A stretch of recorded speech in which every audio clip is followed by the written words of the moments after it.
Dear students, each year I write my class a letter. If you had an older sibling that survived my class, you might know about this, but most of you don't. It's my way to share some final thoughts with you and also a chance for me to reflect on the school year and our relationship. Needless to say, this year I've been doing a lot of reflecting. The first thing I want to tell you is we did it. We pulled through a 3-month stretch at the end of the school year with a lot of uncertainty, with a global pandemic, with shelter-in-place orders, and with an unjust and chaotic society at our doorsteps. That was just the end, though. We also had a beginning, and I'll start there. As your 4th grade year was coming to an end, I decided to leave 5th grade and start a new chapter in middle school. I knew several of you as younger siblings, and although I felt bad about moving, I also knew that our time would come. And so it came. In August, I welcomed you to 7th grade, and within the first 5 minutes, I tried to teach you a lesson about the human condition that also involved you throwing balled-up paper across the classroom. That's how our journey began. Well, except for my last class, which had to wait an extra day. There was a huge fire nearby on the first day of school. Remember that? Maybe it was an omen. As the weeks and months came and went, I was impressed and inspired by your creativity, your passion, and mostly your kindness. I saw cherished and loyal friendships, a sense of pride and solidarity, and true leadership. I saw glimpses of brilliance, and I made it my mission for each of you to see that within yourselves. I wanted each of you to find a spark that flickered inside of you and then empower and enable you to fan it into a flame. That's what education is truly about. Most of you added fuel to your fires, and now you're ready to light up the world. If I'm being honest, which I always try to be, I didn't feel like you were collectively my people until December, largely because of A Christmas Carol. Most of you worked so hard and were so amazing, and we were all under so much pressure that the end result was nothing but love. I cried after your performances. Long after everyone had left campus, the gym was cleaned, and I had time to settle down, I cried. Not because I was sad, but because I was proud. I'm still proud, and you should be too. 2020 seemed like it had a normal beginning. Then the news of Kobe Bryant's death hit most of us like a brick to the face. I was devastated, but I think talking through that tragedy together brought us even closer. Yes, I knew you were indeed my people. That bond, that togetherness, that love didn't change when we started distance learning on March 17th.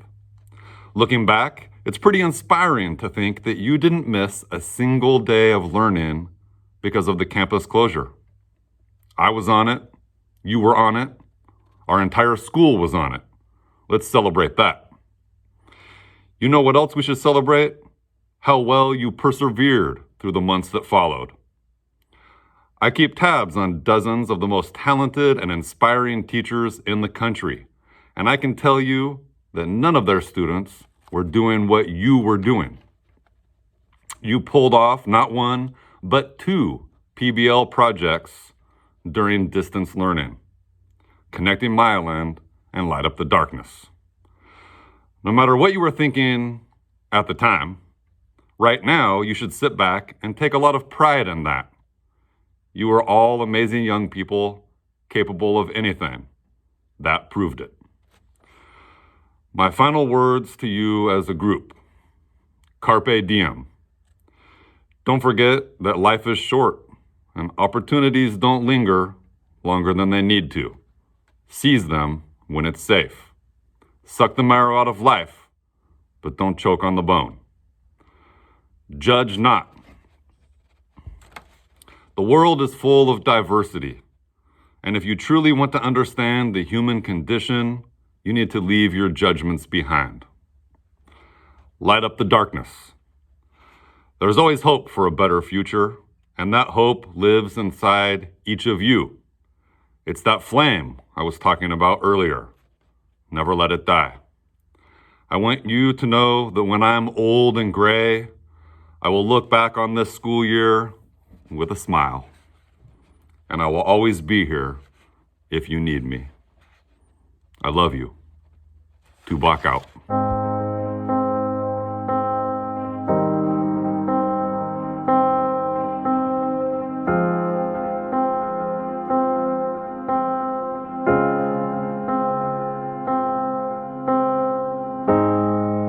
You're the engine that makes all things go, and you're always in disguise, my hero. I see your light in the dark, smile in my face when we all know it's hard. There's no way to ever pay you back. Bless your heart, no, I love you for that. Honest and selfless, I don't know if this helps it, but good job. You're doing a good job, a good job. You're doing a good job, don't get too down. The world needs you now. Know that you matter, matter, matter, yeah. You're doing a good job, a good job. You're doing a good job, don't get too down. The world needs you now. Know that you matter, matter, matter, yeah. 6 in the morning, as soon as you walk through that door, everyone needs you again. The world's out of order. It's not a sound when you're not around. All day on your feet, harder. Keep that energy, I know. When it feels like the end of the road, you don't let go, you just press forward. You're the engine that makes all things go. Always in disguise, my hero. I see a light in the dark. Smile in my face when we all know it's hard. There's no way to ever pay you back. Bless your heart, no, I love you for that. Honest and selfless, I don't know if this helps it, but good job. You're doing a good job, a good job, good job. You're doing a good job, don't get too down. The world needs you now. Know that you matter, matter, matter, yeah, it's a good job. You're doing a good job, a good job, good job. You're doing a good job, don't get too down. The world needs you now.